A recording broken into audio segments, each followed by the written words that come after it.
We are born free. And we will die free. The time in between, though, that's complicated. In that time, governments, institutions, and our egos will limit our ability to find true freedom in this life. These are real stories of real people overcoming the odds, persevering in justice, and unlocking their potential. Welcome to Finding Freedom. Here's your host, John Odermatt.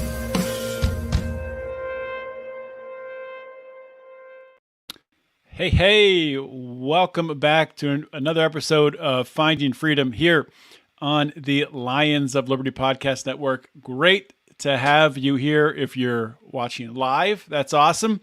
We're streaming on Facebook, YouTube, Rumble, and Twitter. So for those live watchers out there, awesome. Or if you're listening to the replay, which comes out on Mondays, great to have you as well. However you're consuming this, I don't really care. Just make sure that you subscribe to your platform of choice, be it the podcasting app you're listening on or the video platform that you're watching on, because that, at the end of the day, that helps us to grow the show, grow our audience, and monetize this podcast so we can do even bigger and better things. Without any further delay, I'm going to bring in today's guest. We're going to be talking about something near and dear to my heart. We're going to be talking really about fitness and strength and flexibility and really building a foundation of a healthy body. So my guest today is Jason Gagne, and I met Jason, I don't know, maybe 6 weeks ago or so. We connected on social media. We've had a couple conversations, and he actually took me through one of his programs to work on the flexibility in your body and really opening up your body to be able to exercise in a safer way, in a way where really you can have a foundation to really build up strength. So Jason has an awesome story that he's had to overcome some obstacles in his life to get to the point where he is now. And now he's sharing those. He's a personal trainer, and he just came out with a new, really awesome 90-day routine, which we'll talk about. It's called Good to Go. And Jason, it's great to have you here on Finding Freedom. Thanks, John. Yeah, it was great connecting a couple of months back. It's been good chats and fun chatting with you all the time. So. Yeah, there have been a couple of times we've been chatting when I'm like, man, I wish that we were recording this. And, but now we are. So everyone will get to hear it. But, one thing that, really made me interested in, making sure that I could help you to share your story was when you told me about like really the physical obstacles that you had to overcome in your own personal life. So I think that's kind of a good starting point, because I'm guessing that's probably something that, really motivated you and drove you towards a career in fitness. Set the grooves for sure. Exactly. Yeah. Well, that started when I was pretty young. I was a real physical, active kid, but I was born with a bone growth issue in my body where the right femur just wasn't keeping up with the other femur. And have you ever heard of the Shriners Children's Hospital? Yeah, I've heard of it. Yeah. So I was a Shriners kid. They were going to do the procedure where they basically break the femur bone, pins and screws on each side of the bone, and then basically they turn and lengthen, and then you'd wait for the bone basically to graft in. You look at that, I think about that nowadays and all the different procedures they have now, because this was like 25 years ago, or more than 25 years ago, 30 years ago. So it was just a different process, and a lot went wrong. I didn't really have the home care I needed to really have rehabilitation or clean the wounds or anything like that. So there was a lot of complications in it. And as amazing as Shriners Children's Hospital is, and it absolutely is, it was more kind of, I wasn't at the hospital too much. So I actually had to kind of clean my own wounds. I had to rehab my own body. And, I was just a really active kid, and I couldn't see myself ever sitting still. And I was getting bed sores and things like that. So it was just kind of like desperation, always pushing forward. And that went from about 9 to 14, 13, 14, of just real Wow. bedridden, real complications, real pain in the body, crutches, big casts, external pins in the leg, out of school, homeschool, just a mess. But it was about uh, just rebuilding my body little by little, no direction, just kind of going out on my own, real motivated to, well, basically not be crippled. Mm-hmm. And got myself along. By the time I was 18, 19, 20, I was doing great. I was, still hiding a limp a little bit, but just bringing my body together all those years kind of put me into kind of obsessed with the human body, right? I had a real intimate Yeah. relationship with my body from a young kid. So that led me to working as an ER tech in hospitals and emergency rooms. That led me to working with AMR ambulance for 3 years, 911 in Los Angeles. And that's what led me to, okay, that's enough emergency. How do we avoid all these things? In which I became a personal trainer, had some amazing clients, had amazing career in personal training with some just amazing results for some really great people. And then that kind of led me into, okay, well, I have to build a program for people starting from where I did, which is square one. You're not in a Yeah. body ready for the gym. You're not in the body ready to go play outdoors. There's got to be some real basic rehab. And that kind of led me to always my clientele being people who were starting from square one, starting Mm. from zero. That's where I had the sensitivity to. And created the Good to Go training program, which is just like you said, a 90-day straight through program. But it's really for someone who's just starting from square one. The 90 days, it's not intense, especially for the first 3 weeks, 4 weeks. You're just opening up on the floor, getting that body pain free. You're drinking 128 ounces of water. You're going for a 20-minute walk every day, and you're going off the guidelines on the nutrition plan. So it's just a real 90 days. I experienced that in my training career. If I had someone for 3 months, if they were doing these things, in 3 months they would be ready for anything. Now they can go to the gym. Now they can do a beach body program. But there wasn't anything out there for the real square ones, which were always my clients. And Mm-hmm. yeah, I put together the program. It launched a few weeks ago, and it's had some early success, and it's been great. I'm really happy with it, and I'm looking forward to seeing the results it gets for the people. So it's going to be great. Yeah, man. And I want to come back to talk more about it in a moment here, but let's backtrack for a minute. And I like that term, square ones. People who are at square one who really, I Mm. mean, it's a safety hazard. Really, going into a gym or trying to do a beach Yeah. body workout, you're putting yourself at risk. You're putting yourself in a potential to injure yourself. Really. So I want to go back to your story for a minute. When you were at square one, and you're just a kid at that point in time, from like a motivational standpoint, what like drove you on a day to day basis? Like what made you do the exercises and the strength training and the flexibility that you needed to do back then? Was that something that was just ingrained in you, or did you learn that somewhere along the way? It was. I think it was a little ingrained in the character as of such an active physical kid, and now this is all gone. What really kind of motivated was I was in a tremendous amount of physical pain, Mm. and it was just like that wasn't going to get any better. It was only getting worse, and uh, basically almost like a claustrophobia led me to just like, okay, get outside, keep moving, just whatever you got, use the crutches, drag the cast, whatever you got to do. So I think it was just kind of like an outdoor personality meets an indoor, don't contaminate, painful. It was just like, oh, it was just so opposite of what I'd ever be able to stand. That I think, yeah, just something just kind of pushed me towards lean into it. You know, a lot of people were trying to hand me handicap stickers and, you know, you Mm. can park anywhere you want or give this to your mom and stuff like that. And I remember even from a young age, like, no, no, no.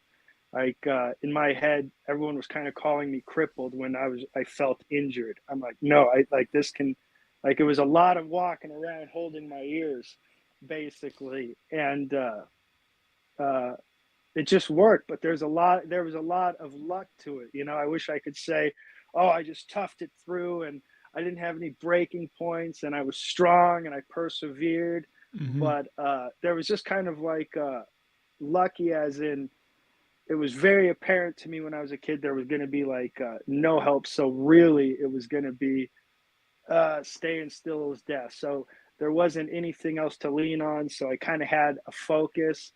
I wasted a lot of time just because, you know, you're a kid, you don't know what to do. I'm cleaning my wounds. I think this is exercise. But it probably wasn't until about 15 when I really kind of started putting some strategy to getting my leg better. You know, you're into the girls, you're hanging out with guys. It was a little bit of a tough school. You didn't want to limp in the school I was in. So a lot went to kind of overcompensating, right? You're this young man, you've been bedridden for a few years, you're kind of coming into a rough scenario. And yeah, you just don't want to stand out. You want to hide in the crowd. And a Hmm. lot of motivation was don't limp. A lot of motivation was work the upper body, you know, kind of don't look like a target. And yeah, so physical fitness was always extremely important to me from a young age. It just kind of had to be. Yeah. So when you talked about your you know your philosophy really with Good to Go, the 90 days, and you know building up from just really, you know, you talk about your first couple workouts or just, you know, just on the floor, really getting that foundation and Right. that flexibility. And I can attest to that because you took me through one of those workouts. I guess it was 2 weeks ago now, and I'll tell you what, man. I mean, this is hand to God honest. I just so happened it was like a couple of days after we had that workout. I was practicing softball with my daughter, showing her how to swing, and I tweaked my back, and I started doing just the beginning, that beginning flow that you showed me, Ah, yes. 2 or 3 times a day, and I feel more flexible than I felt in years. I mean, in probably decades. Oh, So so it's happy you did that and kept up with it. Yeah, yeah. It doesn't yeah, take, but yeah, I consistency. honestly needed like that little motivation from having that back pain to get me to do it. But yeah, now I just need to keep it up. So if you can just talk a little bit about like your philosophy and maybe if you want to share where you got that from or if you came up with it on your own of like those beginning exercises that you do start out with.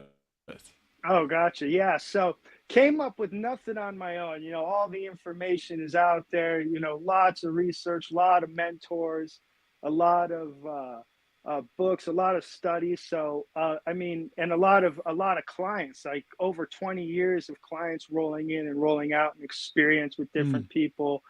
And, uh, I guess what really, like to me, a 101 client, for instance, you know, yourself, you're in great shape. When we did that session, you moved great. You know, you had the muscle tone, everything looked good. You kept up with it. But like you're saying, like you did a movement and you get a little pulled, right? yeah. So it's funny. A lot of people think that you have to be obese to really need these fundamentals. When I've found that most people are really lacking in the fundamentals. Yeah, they're getting under the bench press. Yeah, they're trying to lose weight. But most people, I'm like, you can't touch your toes, or you can't Yeah. come up and down from the ground, or you can't do 10 push-ups, or you're kind of stumbling over your feet and you couldn't stand on one leg.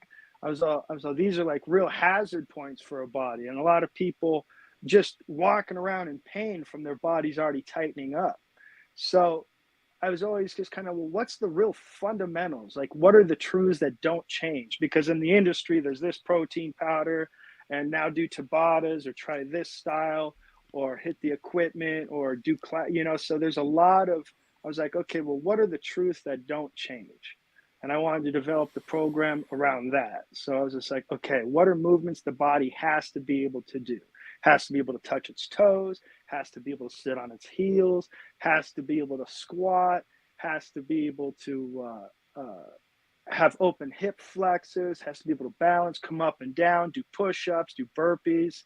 And how long would it take for me to get a 101 body from I can't touch my toes or get up and down from the ground by the end of the 3 months, the 90 days, doing burpees, doing push-ups, getting up and down from the ground, and actually having a body they can now take to one of the other programs like a beach body, or actually now they can take it to the gym. They're out of all these danger zones. They got their energy. They've built a habit over 90 days. They've been hydrated. They've done their 20-minute walks. They've done the 30-minute video. They've kept it up for 90 days. It's no one can afford training for 90 days, right? Like you're paying what, $75 to $100 an hour for 90 days. Good luck. But I kind of was like, I wanted to take the body that I was used to, the body that I was always seeing. I can't touch my toes. I can't catch my breath.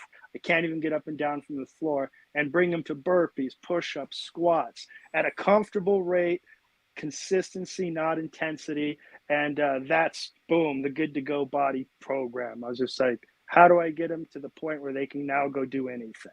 And that's the Good to Go body training program. And it was mostly just experience and lots of clients.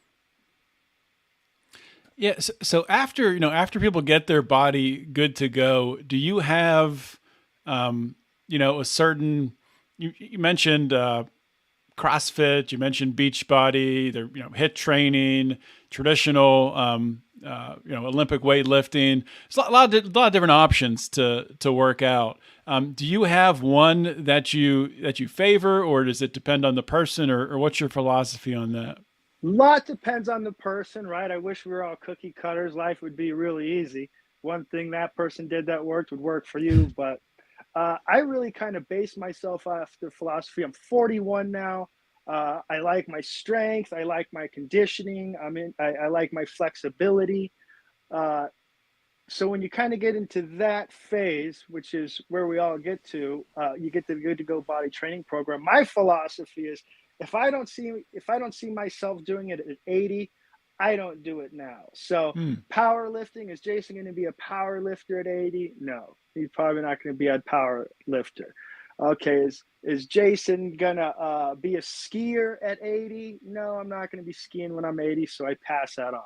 So when it comes to exercise and activities, I stick to a lot of agility. No equipment needed, pull-ups, push-ups, the military stuff, flexibility, stretching, right. Aspects of yoga. Will I be doing that when I'm 80? Absolutely. In fact, I know the 80 and 85-year-olds that are doing it. Those are my heroes. Those are who I'm working out with at the gym. Everyone wants a big buddy to spot them. I was like, no, give me the 70 and up that looks great, that has great health, that isn't on medication. That's who I'm working out with. I got everything to gain from that person. They got nothing to gain from me. That's a perfect scenario. So, that's basically my philosophy. I don't use a lot of equipment. I do the pull-ups. I do the military stuff. I stay flexible. I stay strong. I keep my conditioning up. I'll do that till I'm 80. I most likely won't be powerlifting when I'm 80. I most likely won't be racing when I'm 80, or these other things. So functional movement is something you can do your whole life. Yeah, and we've talked before about guys like Joe Rogan and Cameron Haynes, who are guys in their 50s, mid 50s, who are just in tremendous shape. And there's right. tons of examples of that. And I think like for me, seeing that on social media, that's a huge motivator for me to see people, who are 10, 15, 20 years older than me, who are in better shape than I am now. Yes. And I kind of wonder if, previous generations were just in better shape because they weren't eating as much garbage, but better fuel, better engine. Yeah. They had better fuel than we do now. But I do wonder if today, the generation that we're in now, the people, millennials and Generation X, who you see so many people who are really struggling with being overweight and just being able to move. I mean, you would think that having those good examples, would help, but it's kind of weird in the society that we live in. Sort of the world, or the mainstream media, or whatever you want to call them, the corporate press, sort of vilifies people like that who are exercising a lot as they are maybe too extreme. And maybe that's just me kind of reading that into it, but is that a sense that you get, that like almost like the what's the word I'm looking for? Like the narrative of the world is kind of like, you don't need to be in good shape. Like, don't, it's okay if you're not in good shape. And to a certain extent, that's okay. Like, I mean, you want to love the body you're in, but at the same time, you want it to be as healthy as possible, right? So this was a really long ramble, but there was I think there's a question somewhere in there. No, I hear it. No, I hear what you're saying. I don't really feel like a pushback from I don't really feel a pushback from people that exercise a lot or they're doing that. I do feel that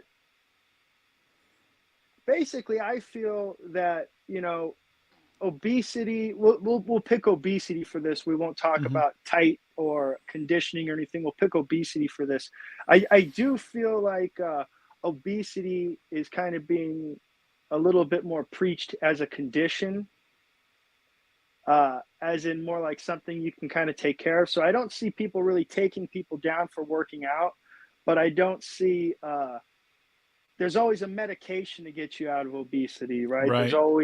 There's always a reason why you're there. And really, I give a lot of sympathy is the wrong word, understanding to obesity in the United States.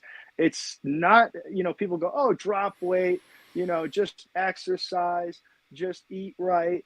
And it's like, those are all great things to say. And some of us can wrap our heads around it. Most of us aren't, if you're looking around, but they don't give any kind of appreciation to actually how hard that is. Like, go and find some actually good food without sugars and oils and things that are bad for you. This isn't an easy environment to do that. So I've always had a real understanding when people are, I don't want to exercise. I can't stop eating bad food. I don't know what I'm going to do. I don't really look at that as weak, as like a condition. Like, I was just like, well, yeah, why would you have energy? Like, there's shit food all around us. Why would you work out? The way I see you is that would be dangerous. You need to start off somewhere square one. And it's just a very hard, and then, every other person you meet is heavy. So it's easy to be an addict around a bunch of addicts, right? And a lot has to do with how are you brought up? Were your folks obese? Were all your brothers and sisters obese? A lot goes into it more than, hey, these people are lazy, or they should just eat right, or they should just start exercising. If that was all there was to it, we wouldn't have obesity as like an epidemic. I always say obesity in America is like AIDS to Africa. Yeah. So this is we have, more than just discipline. There's something going on. Yeah, I mean, we have the major food companies have scientists who are designing food to make it as satiating as possible and to make it so it doesn't make you full. So you just keep eating and eating and eating. That's difficult to overcome. And I loved how you did a live a few days ago where, and you kind of talked about it right here too, where like, okay, you're overweight, you're not healthy.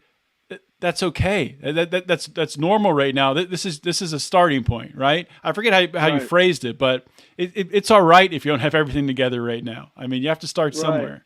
Well, I do see, like, I believe the post you're talking about was, there's a reason why we're lazy. And it was basically, we're mammals. Yeah, DNA, that was it. Yeah. Right? It's just like, it's in the DNA. Everything in your DNA says, lots of calories, now rest. Lots of calories, now rest. you don't see bears and wolves doing push-ups in the woods, right? They're conserving their energy to get the food. Maybe in Russia. No, I think in Russia Maybe they're in doing Russia. like Siberia, they're I doing could probably military see press with that. bears. Yeah. Right, I could probably see that in Siberia. I'll take that one back. But yeah, so it's just like it's just too easy. So our own DNA, our own thought processes are meeting horrible marketing and choices, and it's no wonder. It's just like why of course most of us are obese. Of course we don't have energy. Of course we're needing medications. So it's a tough one. So when I see these people coming to me, is like, hey, I'm not doing this. You get a lot of trainers or it can be popular in the field to get discipline. And in my head, I'm like, well, you've actually been trapped and it's going to take discipline, but don't go kidding yourself while you're where you're at. It was really, really, really easy to get there. Mm-hmm. So let's talk a little bit more about Good to Go. You've talked about how it's a 90-day program. Maybe you could talk about sort of the progression, and I'm not asking you to get into the specifics of the exercises. You can if you want to. Oh, but absolutely, just to give people an idea of if they do sign up, what they would be committing to. Absolutely. So very basic program, right? Because in a 101 program, you're developing 101 habits and fundamentals. It's just going to make everything down the road easier. So the first part is you're drinking 100 to 128 ounces of water every day. Your body will regulate. You'll be pissing a lot the first couple of weeks, but your body will regulate to it. You're doing a 20-minute walk and you're doing a 30-minute video, and it's every day. So how I set up the program was realizing I'm dealing from a 101 body, and we shouldn't even be doing anything on our feet. We're going to take the first 3 weeks and just be opening up on the floor, passive, easy opening with some movement. About halfway into the third week, you start kind of moving to flow. Now we've opened up, we've got some things breathing, we got a little more energy because of it. So now we start opening up to a flow. And this is all klutzy, by the way. Nothing you're going to do in this first month or until the last month of the program is ever going to look smooth, right? It's where you're starting from. So how I am saying, reach for your toes. I'm giving you modifications. Hey, listen, you can't touch your toes yet. This is how you're going to start. And because it's every day, the body really, really progresses fast. It's the consistency, like you were talking about with those flow openers I showed you. Doing those twice a day for just a few minutes. Consistency is where the body really delivers. So by the second month, we're coming up to our feet. We're warming up and opening up with the safety of a wall, hands on the wall.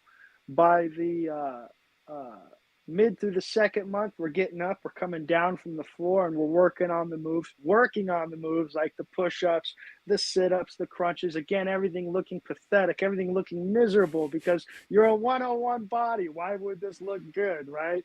And I'm constantly reminding them through the video. This is what you're trying to do. This is what you're probably going to look like. And it'll look ridiculous when I'm demonstrating what they're going to look like. But I'm telling you, it's spot on. You're going to look ridiculous. Yeah, and just to jump in for a minute, I think that is so important because, like, if you didn't do that, if you didn't, like, put that caveat in, like, it's okay. You're not going to be able to touch your toes. You might look a little weird doing this.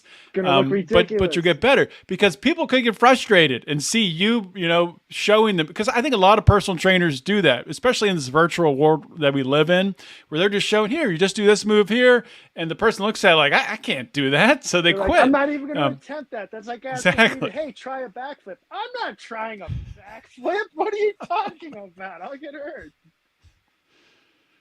Yeah, no, you can continue on. You were just you were working through the program, exactly what you're saying. That's the perfect point because people will try these things in a program and go, I can't do that, or I'm doing it wrong. I'm like, no, you need someone explaining to you. That's how that looks right now, right? That's it. It's about the progression. Nothing's about how it looks today. It just keep trying and trying. And the discipline of sticking to, I didn't want to put any days, I kept hearing from other programs. Oh, do Mondays, do a 3 day a week program. I'm like, but that doesn't build a habit. They'll start trading days. I know these people. I know these people. They'll say, oh, well, I missed today, but I'll do two next Yep. week. And I'm like, you start trading. And I'm like, and that's not how any of us, the pros, we do it. We do a little every day. So the discipline of showing up for the 90 days, the discipline of drinking 128 ounces to 100 ounces of water, the discipline of that 20-minute walk. You get results very fast. You know, a lot of people, oh, you're going to lose this much weight. You're going to do this. You're going to do that. I promise you, you will be surprised by the rate your body progresses. And when you're doing every day, consistency over intensity. You know, the other thing with this program is I didn't want anyone being sore. So the recovery days are built in. So just as you get into maybe the beginning of the third month where you're going, ooh, okay, now we're moving, you know, we're doing some stuff. Well, the rest days are built in. Well, they go, well, why do I got to show up for a rest day? Because you got to show up. Like the habit is to show up. So a few of these sessions, a couple of these sessions to three through the whole program, we're just opening up, we're breathing, we're relaxing. That was your session for the day. Why? Because it's about showing up. It's about practicing the habit. You needed some rest. And one of the sessions was a couple of these sessions are rest a week. So I really wanted to target my client. I really wanted to address their fears. I really wanted to be not only tell them it's okay where you're starting, but show them what it's going to look like when you're starting. This is what it looks like.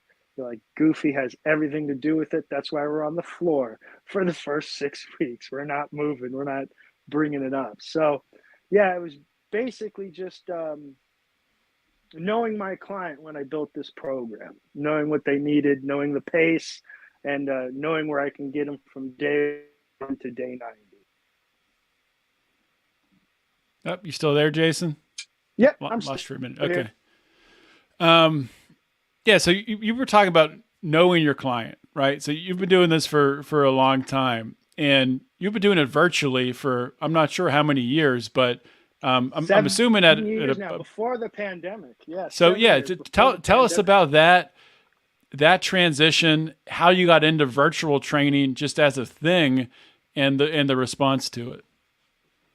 Oh, okay. So virtual training snuck up. I remember I was in California, Los Angeles area, and I worked for gyms and everything, LA Fitness, 24-hour fitness, but I was always just kind of like, I didn't get to pick my own clients. The sessions weren't set up right. There was a protocol. I'm like, okay. And then I basically started just going to the park and having clients meet me at the park so we could train in the park. So I did that very successfully for probably about 10 years and just had some great programs, some great clients, some great results. I was training whoever I wanted. I felt like I owned this park. Everyone knew Jason. Oh, Jason's training in the park. You can go ask him. He's like trainer. So I had this whole park as basically my office, and it was absolutely just beautiful. I absolutely loved it. And that let me realize I was never going to open my gym because I have to be outside. I was like, why would I open a gym and give myself an office? I'm like, I love the park. I like outdoor training. I like one-on-one. Okay. But also I'm a big gypsy. I'm nomadic, right? I have an RV when I'm in the United States. I'll get an apartment out in Mexico. I'm going to England here in the next few weeks for a few weeks. So I'm just like a gypsy at heart. And I love travel. I love adventure. And I used to basically work my ass off training for about 6-7 months out of the year, back to back, but I loved it. It wasn't ever a problem. And then I would save my money and I would take off for 6 or 5 months and just go travel South America or Central America or Asia. And then I would come back and get my clients back and start training in the park. And I did that for like 10 years, travel half the year, work half the year, travel half the work. And in my head, I was developing like I'm having a little bit of I was like, how can I not stop traveling and train? And this was before streaming or anything. I mean, Zoom had just come out, and FaceTime and everything still wasn't like it was still really new. So I was starting about time like, wow, if I could do videos on my cell phone, if that could really work, and I could train people when I'm traveling, well, then my life, it would just absolutely be perfect. And it took a lot. And I had a client, uh, a client of mine, Leslie, who was basically, yeah, you could do that on Zoom. Like I would train with you on Zoom. She kind of helped even bring the idea to my head. Just Wow. do it on video. And I did from then. And it was a real hard sell. People didn't know what I was talking about. They kept thinking I was trying to sell them CDs. I'm like, no, a training session on your phone, like a video. No, live, like FaceTime. And it just wasn't clicking. And it took me like a year and a half to actually get people understanding it. And then I traveled. Whoop. Looks like we just lost Jason, and he's back. There we go. Oh, yeah, I lost you there for a second. Got you back. No problem. What part did that leave off on? It just cut out when you were talking about when you were trying to convince people to train. Gotcha. You're like, no, you watched it on your phone, and yeah. Right. Yeah. So no one knew what I was talking about. It took me about a year and a half to have full clientele and to be able to train from wherever I was. And it's just absolutely been just the most blessed part of my life, being able to do what I love in gypsy form with the people I choose and enough time to develop like a program for people to use. It's absolutely been outstanding. Like the life has been outstanding. So when the pandemic hit and they forced us into lockdowns, did people boom? Like did your business totally blow up? I was doing. Now everyone understood what I was doing. Everyone was like, yeah, Zoom training. I heard about that. I was like, I've been screaming this for like 5-6 years. That's hilarious. Yeah. So like some of these people you train, like, do you have like some really like long-term clients like for multiple years? I have some clients I've been training 15, 16 wow. years. And basically just maintenance programs, right? Just keep it all together, keep it moving, and keep it fun and changing, right? I mean, it's about doing something every day, and you get addicted to it. Yeah, you get addicted to it. Yeah. I always told myself if I was hiring 3 things out, it'd be a trainer, a cook, and lessons in whatever I want. I mean, it's so nice to have like a one-on-one focus. Yeah, for sure. And the accountability with that is definitely huge. It's how our monkey minds work, right? It's the same part of the brain that wants calories and wants to relax. It's the same part of the brain that says, no, I need someone here. I need a collaboration. I need someone to do it with. You know, you can march triple far if you're marching with other guys. It's just like something about the camaraderie, something about the appointment, something about the investment. It works. It works. It's just how the mind works. Yeah, that's an interesting thing to kind of explore mentally, but like I think like to my own life, and that's absolutely true. Like there's something about not wanting to let other people down where it makes us hold ourselves accountable, which is definitely a powerful thing. Oh yeah, absolutely. Like people to people. It's like we were even talking about. I mean, we just started chatting like I think you're right, like 6 weeks ago. But yeah, the second I'm like, okay, this is a cool guy. I like his mindset. Really, okay, decent, good chat, smart guy. You know, you start picking people that we were talking about. How as you get older, you get more specific as you pick communities, you pick people that you're going to talk to. And it's because it's so important, right? I mean, people drive you. Like the people you have around you are the people you have expectations for, and that you have to live up to a certain expectation. And when you get a trainer or a coach or a tutor, or you take on a program, it's all the same thing. It triggers that show up response. You're not in this alone response. You have to do this because they're here. You got to do it for them response. It's intensely beneficial. I mean, I don't know if you've had coaching in other areas of your life, but it works in every area of your life. You want to get fit, you want to learn a language, you want to learn a new job, you want to learn martial arts. It's just like, it's about like specific programs and one-on-one. Yeah, 100%. Mm-hmm. So, question for you on traveling. You know, you're a guy that you referred yourself as a nomad. You like to go to South America. You're going over to England, I think you said. Out of all the places that you've traveled, and maybe this is a very difficult question, so I'll make it a little more lenient. What's the top like 2 or 3 places that you really love to go outside of the U.S.? Oh man. Okay, so that's a lot. And I'll tell you, and people that travel a lot will get this. And probably most people will get this. Like your favorite places are always about like the people you were with, right? I Mm-hmm. mean, Yeah, there's for sure. amazing places. If you were gonna say, Jason, like what was like, that is a hard question, right? Because I love the Amazon and Peru and Ecuador, the Colombia, like South America is outstanding. It's absolutely outstanding. And then there's amazing places, Central America, Belize. Um, Vietnam is always at the front of my mind Hmm. as one of the most beautiful and charming people you'd uh, ever hope to have met. And the guys that I was with, I basically was like, okay, I'm going to get a scooter and I'm going to go across the country. Like I'm going to go from Saigon to Hanoi. So you Wow. could buy a motorcycle out there for like $350, which is what I paid for it.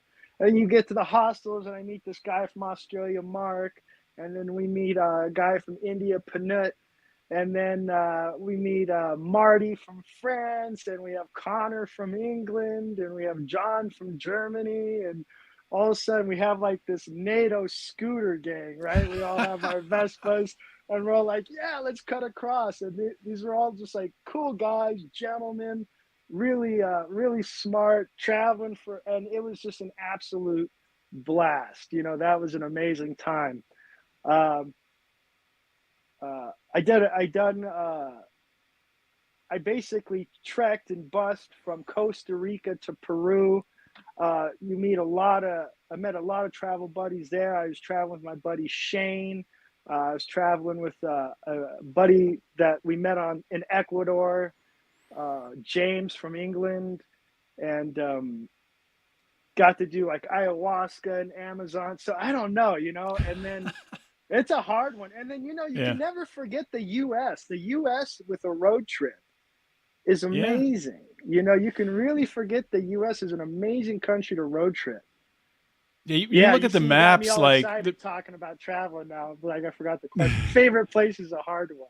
But I'd say there's a Vietnam map that I saw big. recently of Europe that has the U.S. overlaid over Europe. And it's like you really get up. People in Europe say that people in the U.S. don't travel at all. They don't travel outside of the U.S.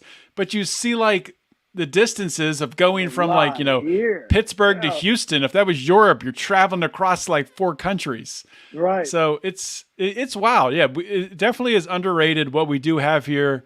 Right at home with the national parks and everything Well, else. I was lucky growing up as a kid that my parents loved to just go on long road trips. We had a big old Suburban that we would all pile into, me and my brother and sister. And we drove out to Yellowstone National Park, drove to Rocky Mountain National Park, and drove to the Grand Canyon. This is all from Pittsburgh in Pennsylvania.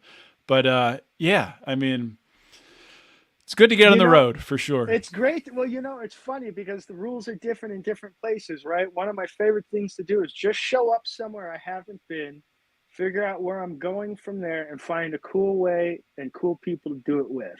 Hmm. So I'll chill out in a hostel for like, a few days, and you start meeting guys like you or people like you or girls like you. You're like, yeah, and you actually form these groups, and then you start talking about where you're going to go. So that's another good time. But like different places you go have different, like if you go to Europe, you're going to want to do the trains, right? You do South America, you're going to want to do the buses. You Hmm. do a US, you want an automobile. So there's different ways to see different countries. Yeah, that's true. Yeah, the U.S. It's hard to get around if you're just traveling on a Greyhound or something like Right. that. You You'll know. miss it all. You'll miss all the stops. You'll miss the expanse. You'll fall asleep on the bus. Yeah, You'll you only might see get Greyhound stabbed by stations. somebody. You It's might get messy. stabbed by a meth bum, but that's all adventure. It's all in the cards. Yeah. Well, Jason, we're wrapping up here today. I guess one last question or one last opportunity for you to, kind of drive a main point home. I always ask my guests, is there a certain area of your life or, of your personal training work that I didn't ask you about? Or if I ask you about everything, is there something that you'd like to, double down on and just reaffirm to my audience? Yeah, I could just talk forever and hours and everything. I guess my biggest thing I could tell people, if you feel unmotivated, you're looking at people in the gym, you're looking at workout program commercials, and you just feel like, oh, I don't want to do that. I can't do that. You don't have any motivation to do that. It's probably more what you're looking at, right? It Mm, just means it's probably above your head. A lot of us feel lazy, but we're being given examples that we know in our heart, that's not me. That's not where I'm at. I can't do that. That won't work. And it might just mean you haven't seen anything that you know is going to work out for you.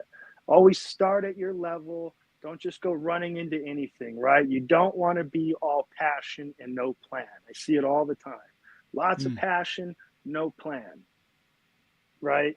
Get a plan yeah. when you have that passion, and start from where you're at is the message I would give people. Start from where you're at. Don't be all passion, no plan. I like that. Don't be all passion, no plan. I often talk about like the need for having a system. If you can systemize something in your life and make it repeatable, habitual, then you'll continue doing it. That's exactly what you're doing with Good to Go Body with that 90 days. So I love that. Just share again the website where people can find it, your social media, anything else Oh, that you want to absolutely. plug. Absolutely. Thank you very much. Yeah, you can find me on Facebook, Jason Gagne, Good to Go Body, Good to Go Body. You can find me on Instagram, Jason Gagne, Good to Go Body. Um, and also the website, goodtogobody.com. You can check that out. You can take the fitness assessment to see if you're starting from a 101 body. Real easy assessment. Takes 4 minutes. You'll see exactly where you're starting from. And yeah, check it out. Don't give up on getting better. And this is great, man. I appreciate, I always appreciate our chats. Yeah, man. Great to have another awesome chat with you. And this time we recorded it and streamed it live so everyone There else you can listen go. too. Perfect. All right, man. Thanks for coming on the show.